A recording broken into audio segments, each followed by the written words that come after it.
ಇವತ್ತಿನ ವಿಡಿಯೋದಲ್ಲಿ ಮೊಟ್ಟೆ ಕೋಳಿ ಸಾಂಬಾರು ಮಾಡೋದು ಹೇಗೆ ಅಂತ ನೋಡೋಣ. ಮೊದಲಿಗೆ ಒಂದು ಜಾರ್ನ ತಗೊಂಡಿದ್ದೀನಿ. ಆ ಜಾರಲ್ಲಿ 2 ಮೀಡಿಯಂ ಸೈಜು ಈರುಳ್ಳಿ ಹಾಕೊಂಡಿದ್ದೀನಿ.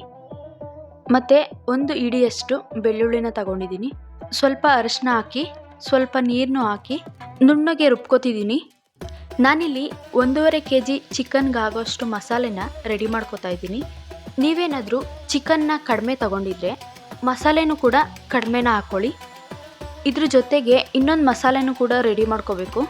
ಇನ್ನೊಂದು ಜಾರ್ಗೆ 3 ಸ್ಪೂನಷ್ಟು ತುರಿದಿರೋಂಥ ತೆಂಗಿನಕಾಯಿನ ತಗೊಂಡಿದ್ದೀನಿ. 2 ಸ್ಪೂನ್ ಹುರಿಗಡಲೆನ ಹಾಕೋತಿದ್ದೀನಿ. ಮತ್ತೆ ಹೆಚ್ಚಿರೋಂಥ ಶುಂಠಿನೂ ಹಾಕೋತಾ ಇದ್ದೀನಿ. 1 ಮೀಡಿಯಂ ಸೈಜ್ ಟೊಮೆಟೊ, ಸ್ವಲ್ಪ ಚಕ್ಕೆ, 2 ಲವಂಗ, ಹಾಗೆಯೇ 1 ಇಡಿಯಷ್ಟು ಕೊತ್ತಂಬರಿ ಸೊಪ್ಪನ್ನ ಹಾಕೋತಿದ್ದೀನಿ. ಹಾಗೆಯೇ ಒಂದು ಅರ್ಧ ಲೋಟ ನೀರನ್ನ ಹಾಕೋತಿದ್ದೀನಿ. ಹಾಕಿ ಮಸಾಲೆನ ಚೆನ್ನಾಗಿ ರುಬ್ಕೋಬೇಕು. ನಾನಿಲ್ಲಿ ಮನೆಯಲ್ಲೇ ನ್ಯಾಚುರಲ್ ಆಗಿ ಸಾಂಬಾರು ಮಾಡೋದು ಹೇಗೆ ಅಂತ ಹೇಳ್ಕೊಡ್ತಿದ್ದೀನಿ.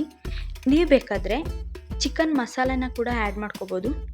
ಆದರೆ ಚಿಕನ್ ಮಸಾಲೆ ಹಾಕಿ ಮಾಡೋ ಅಂಥ ಸಾಂಬಾರಿಗಿಂತ ನ್ಯಾಚುರಲಾಗಿ ಮಾಡೋ ಸಾಂಬಾರು ಟೇಸ್ಟ್ ಚೆನ್ನಾಗಿರುತ್ತೆ. ಒಂದು ಕುಕ್ಕರ್ಗೆ 2 ಚಮಚ ಎಣ್ಣೆನ ಹಾಕಿ ಬಿಸಿ ಮಾಡ್ಕೋತಾ ಇದ್ದೀನಿ. ಅದು ಬಿಸಿಯಾದ ನಂತರ ಮೊದಲೇ ರುಬ್ಬಿಟ್ಕೊಂಡಿರೋ ಅಂಥ ಈರುಳ್ಳಿ ಖಾರನ ಹಾಕಿ ಚೆನ್ನಾಗಿ ಫ್ರೈ ಮಾಡ್ಕೋತಾ ಇದ್ದೀನಿ.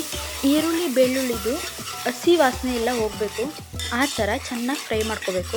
ಹಾಗಾಗಿ ನಾನಿಲ್ಲಿ ಚೆನ್ನಾಗಿ ಫ್ರೈ ಮಾಡ್ಕೋತಾ ಇದ್ದೀನಿ. ಇದಕ್ಕೆ ನಾನಿಲ್ಲಿ 1.5 kg ಅಷ್ಟು ಚಿಕನ್ನ ಹಾಕೋತಿದ್ದೀನಿ. ನಂತರ ಇದಕ್ಕೆ ಉಪ್ಪನ್ನು ಸೇರಿಸ್ಕೊತಾ ಇದ್ದೀನಿ. ನಂತರ ಎಲ್ಲನೂ ಚೆನ್ನಾಗಿ ಮಿಕ್ಸ್ ಮಾಡ್ಕೋತಾ ಇದ್ದೀನಿ. ಚಿಕನನ್ನು 5 ರಿಂದ 6 ನಿಮಿಷ ಒಗ್ಗರಣೆಯಲ್ಲಿ ಚೆನ್ನಾಗಿ ಫ್ರೈ ಮಾಡ್ಕೋತಾ ಇದ್ದೀನಿ. ಚಿಕನ್ಗೆ ಉಪ್ಪು ಹಿಡಿಬೇಕು. ಮೊಟ್ಟೆ ಕೋಳಿ ತುಂಬ ಗಟ್ಟಿ ಇರುತ್ತೆ, ಅದರಿಂದ ನಾನಿಲ್ಲಿ ಚಿಕನನ್ನು ಚೆನ್ನಾಗಿ ಫ್ರೈ ಮಾಡ್ಕೋತಾ ಇದ್ದೀನಿ. ಇದಾದ ನಂತರ 3 ಚಮಚದಷ್ಟು ಸಾಂಬಾರು ಪೌಡರ್ನ ಹಾಕೋತಿದ್ದೀನಿ.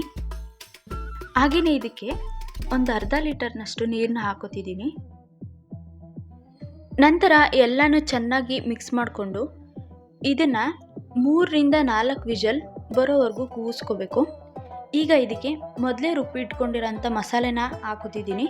ಜೊತೆಗೆ ರುಚಿಗೆ ತಕ್ಕಷ್ಟು ಉಪ್ಪನ್ನು ಸೇರಿಸ್ಕೊತಾ ಇದ್ದೀನಿ. ಮತ್ತು ಇನ್ನೊಂದು ಸ್ವಲ್ಪ ನೀರು ಹಾಕಿ ಸಾಂಬಾರಿನ ಕನ್ಸಿಸ್ಟೆನ್ಸಿ ಈ ರೀತಿ ಇರಬೇಕು.